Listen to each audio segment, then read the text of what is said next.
reclaimed life. I'll never shake the image of Amanda's smug stare, her head tilted just so, that snarky smirk curling her lips like I was some sad little joke she'd already forgotten. It was as if her betrayal was just a blip, a nothing burger, like I didn't even register on her radar. We'd been together 4 years, building what I thought was a life worth fighting for. Her name was Amanda, and when we first met, I was slogging through my final year of law school, drowning in legal briefs and caffeine. She was pulling shifts at a trendy coffee shop, steaming milk and charming customers while wrapping up her psychology degree. That girl had a glow, this effortless magnetism that pulled people in without her lifting a finger. I was hooked from the jump, no question about it. Those early days were electric. We had passion, loyalty, all the stuff you'd slap on a Hallmark card for a love that feels legit. 2 years in, we moved into a cozy apartment together, and I went all out to surprise her with a golden retriever puppy she'd been yammering about forever. We named him Rex, and when I walked through the door with that floppy-eared furball, Amanda's eyes filled with tears. She threw her arms around me, sobbing happy sobs, and I thought, this is it. This is love. Spoiler alert, I was dead wrong. The last few months, though, things started to sour.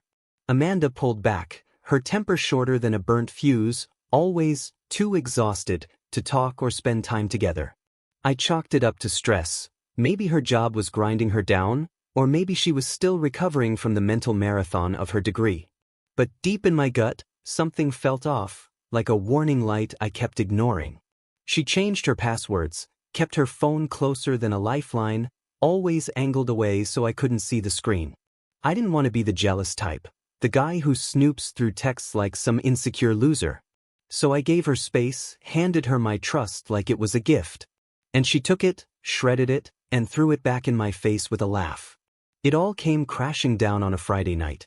I'd cut out of work early, hoping we could hit reset, maybe order pad thai from that spot she loved, watch some cheesy rom-com, and just be us again.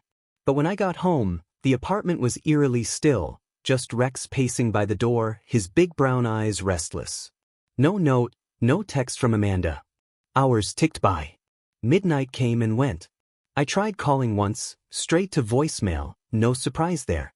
At 2:22 a.m., the lock clicked, and in she sauntered, decked out in a skin-tight black dress, heels clacking on the hardwood, hair a tangled mess, makeup smudged from sweat, not tears. She'd been out, living it up with someone else. When she saw me still awake, her eyes widened for a split second, but not with guilt, just irritation, like I'd ruined her vibe. "Wow, you're still up?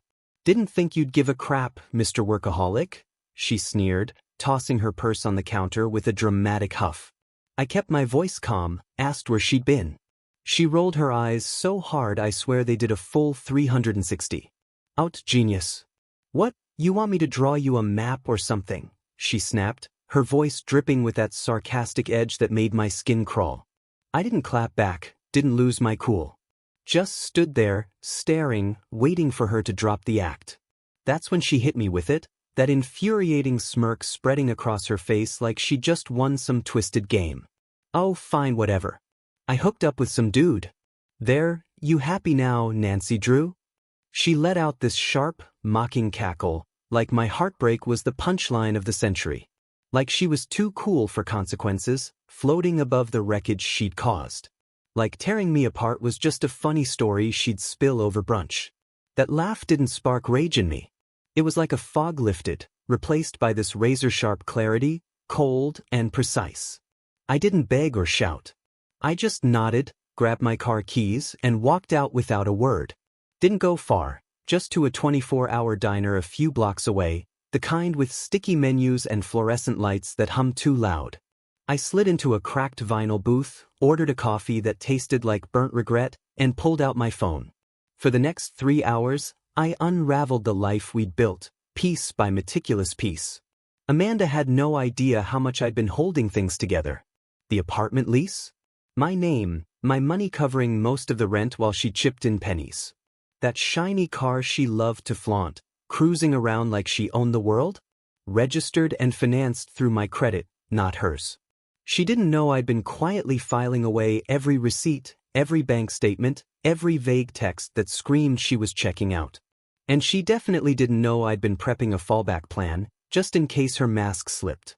I rolled back home as the sun peeked over the horizon. Amanda was passed out, snoring like her betrayal was just another day at the office. By 10:15 a.m., I was in motion. I canceled the credit card I'd co-signed for her when she was broke and whining. Froze our shared checking account, cutting off her access. Phoned the landlord and slapped down a 30-day notice to end the lease. I even booked a moving truck, not for me, but to haul her stuff wherever she landed next. When she finally stumbled out of bed, rubbing her eyes like a spoiled kid, I laid it out, my voice flat as a frozen pond. You've got 4 weeks to find a new place. I'm killing the lease and the utilities are getting cut when I'm out. Her face crumpled, eyes bugging out like she'd just been slapped. Wait, what? Where am I supposed to go, huh? You can't just do this, she whined, her voice pitching up like a reality TV diva. I shrugged, unfazed. Figure it out, Amanda. Oh, and that car you're so obsessed with? It's mine. Keys back by Sunday, or good luck explaining it to the repo guy. She burst into tears, all dramatic sobs and mascara streaks, but I didn't flinch. Didn't raise my voice, didn't offer a tissue. Just turned and walked away, leaving her to stew in the mess she'd made. Over the next few weeks, I watched her unravel like a cheap sweater. First, she tried guilt, all, how could you be so heartless, and, after everything we've been through. Then came the anger, snarky texts calling me petty, ruthless, a total jerk, for not letting her skate. By week 3, she was desperate, blowing up my phone at 3:35 a.m. with a pathetic, "Please, can we just talk? I'm freaking out here." I didn't reply. Not once. The last time I saw her, the movers were loading her stuff onto the truck. She stood on the sidewalk, clutching a beat-up suitcase and a trash bag stuffed with clothes, staring at the life she'd burned to the ground as it got packed into boxes without her. That smug smirk she'd worn like a crown? Gone. No more snide laughs at my expense. She didn't get the chance to play me again. Let her new guy deal with her lies, her drama, her whole hot mess energy. I was already out the door, mentally and physically. I'll never forget that night she laughed in my face, though. Not because it broke me, it didn't. That was the moment I stopped loving her, the moment I started reclaiming my life. And I haven't looked back since.